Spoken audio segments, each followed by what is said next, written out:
Who was the man that ruled over the Israelites and wouldn't let them go, as Moses told him many times to do so, but the king wouldn't listen?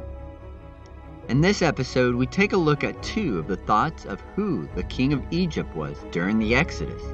In episode 22, what's his name? Welcome to the History of the Bible podcast.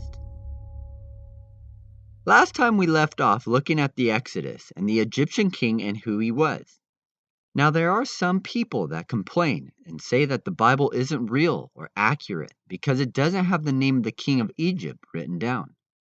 But as one scholar put it, the absence of Pharaoh's name may be ultimately for the theological reasons, because the Bible is not trying to answer the question, who is the Pharaoh of the Exodus, to satisfy the curiosity of modern historians. Rather, it was seeking to clarify for Israel who was the God of Exodus. But let us try to see who the king just may have been. First off, this isn't a very easy thing to say who the king was.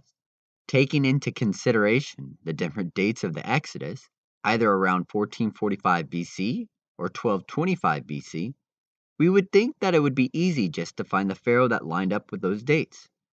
But this isn't the case. For one, there are many scholars that are saying that the Egyptian time period is off by years, if not hundreds of years. The reason for this is because evolutionists and creationists believe the Earth's age to be different, by a couple million years. The flood is thought to have happened sometime around 2300 BC. The issue that comes up is that the scholars that don't believe in the Bible say that the pyramids were built around 1550 BC, and that the first rulers of Egypt were established in 3100 BC. The first rulers of Egypt couldn't have been ruling before the flood. Therefore, because of this conflict in dates, it makes identifying the kings of Egypt a little harder. If the Egyptian dates were to be left as is, then that would place the Exodus happening during the 18th dynasty. But if the dates were changed, then it would place the Exodus during the 12th dynasty. Many scholars say that there isn't any evidence for the Israelites to be in Egypt during the 18th dynasty, but during the 12th dynasty, there's plenty of evidence. Those that placed the 12th dynasty rulers over Egypt during the Exodus placed Sesostris III that would rise to power and not know Joseph and enslave the Israelites. No, this isn't the same one that Joseph served. Joseph is thought to be empowered during the rule of Sesostris I. Real quick, the rulers will be referred to as kings here, as the word pharaoh wasn't used to refer to the ruler of Egypt until later on in history. Historically, the word pharaoh is the word for the building or house of the ruler, but would eventually come to mean the ruler themselves. But to help keep things in order, they will be referred to as kings. Sesostris III was the most powerful king during the Middle Kingdom, and a very strong-willed king. He did a lot of military campaigns that conquered more territory than anyone before him, and is thought to be the type of person to be a tyrant. He also did a lot of building activities in the Nile Delta region, which he may have employed the Israelites to do under forced labor. If Sesostris III was the one that enslaved the Israelites, it is thought that Neferhotep I was the king of Egypt during the Exodus. In Exodus 1, verse 11, it says that the Israelites built supply cities named Pithom and Ramses. So some think that the Exodus was done during the reign of Ramses III. However, he wouldn't rule until the 20th dynasty, much later in history. So the city wouldn't be named after him. Therefore, it is thought that the cities that are mentioned in Exodus 1, verse 11, are either Bupestis, Tinis, or Cantir, all cities in the Nile Delta area. There's a lot of archaeological evidence that points out that a large group of slaves lived around the Nile Delta during the 12th dynasty. The nationality of these slaves are not known for sure. However, the Egyptians refer to them as Asiatics, which come from the Syrian and Palestine region. It's been found that these Asiatic slaves all lived together in a large group in the city of Kahun. What's also interesting is that in this town that these slaves lived in, there were boxes found underneath the floors. These boxes contain babies, sometimes 2 or 3 all buried in a single box, aging only a few months old. This could be in connection to when the king of Egypt was afraid of the Israelite people growing too strong and gave orders for all the male children that were born to be killed. Other evidence was that this large group of slaves disappeared very suddenly, and it wasn't just because the slaves were done with the building project. Secular scholars believe that the departure was unplanned because many valuable tools and household items were left. They didn't have time to pack in the sudden departure, which can be explained by the sudden departure of the Israelites. From this time of the 12th dynasty, a papyrus that told an account of an Egyptian woman battling for the possession of over 90 slaves. 48 of them were from the Asiatic people, but it can be identified that these 48 slaves of this woman were from the Semitic tribe that came from the northwest, which is where the land of Canaan is. And on top of that, there is evidence of pyramids being built with mud bricks and straw during the 12th dynasty. Now, the Great Pyramids were not built by the Israelite slaves. Those were most likely farmers during the off-season in the 4th dynasty of the Egyptian kings. Today, there are about 118 pyramids that are known about. During the 12th dynasty and Middle Kingdom, pyramids would be built. However, they were never as grand as the Great Pyramids. These were made out of bricks and straw, which it can point to the Israelites being the ones to build these later pyramids because in Exodus 5, verse 7, it says that the Israelites were no longer supplied with straw for making bricks, but that they had to go out and get it on their own. Those that believe the Exodus happening during the 18th dynasty believe that it was Amenhotep II that would be in power at the time of Exodus, and that either Amenhotep I or Thutmose I were the ones to enslave the Israelites. These men were also proud and boastful rulers.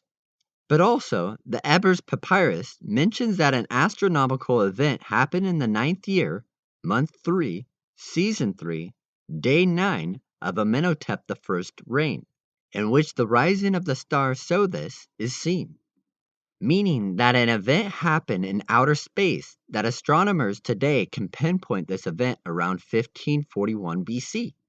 But the issue comes up is that the place that the rising of the star was observed was never given.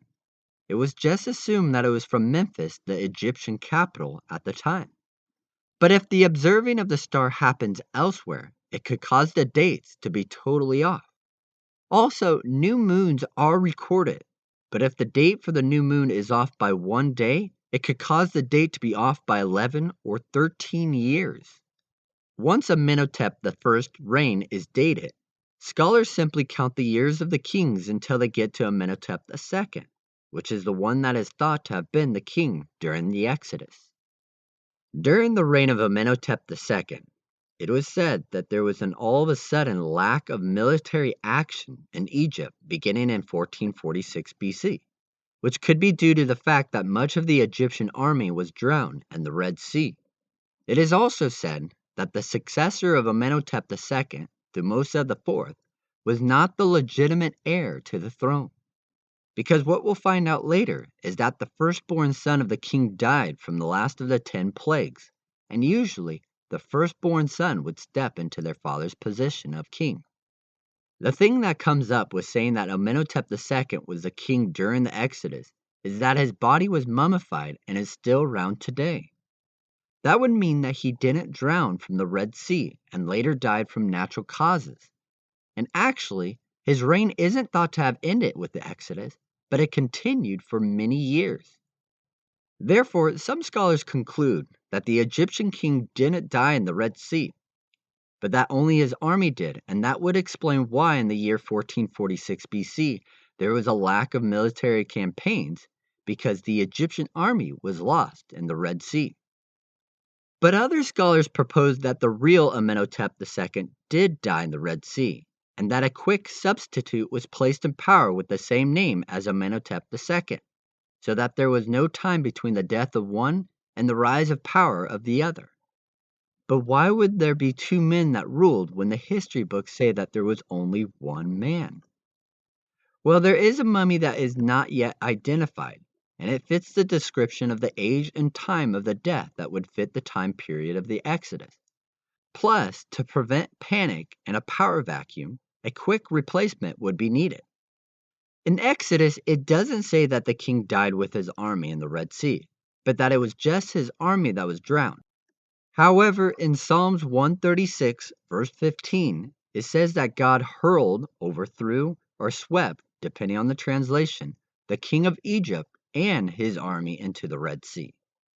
There is also evidence that Amenhotep II did at least 3 campaigns, and it is thought that on his second campaign he captured 3,600 Hebrews, which shows that he interacted with the Israelites after they had left Egypt. But the Bible doesn't say anything about interacting with the Egyptians after recently leaving Egypt. And it could be referring to a later time period in Israel's history.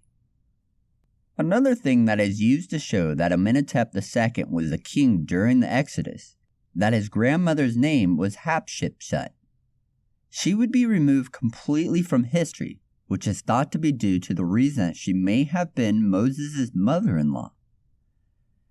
But it has been found out that she co-ruled with Amenhotep's father and tried to make herself pharaoh and remove her son from power, and that once she died, either of natural causes or murder, all evidence of her was removed.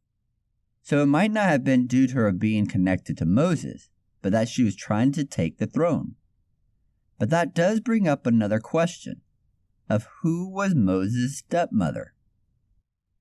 Both of these men have evidence to show that they very well could have been the king of Egypt during the Exodus.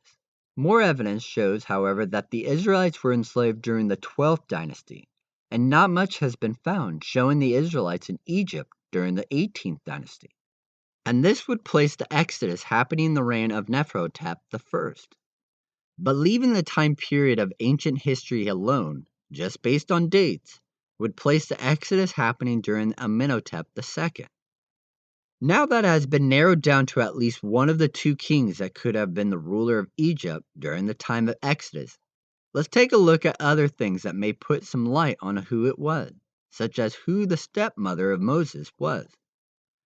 So join us next time in episode 23, Drawn Out of the Water. Thanks for listening to the History of the Bible podcast. We really appreciate it if you would take a few moments of your time and rate and review the show. And be sure to follow it too. Also, tell your friends and family. If you would like to reach out to us and leave feedback, or to let us know how the show has impacted you, check out the links in the show notes. Until next time, remember that you are loved, special, and worthwhile.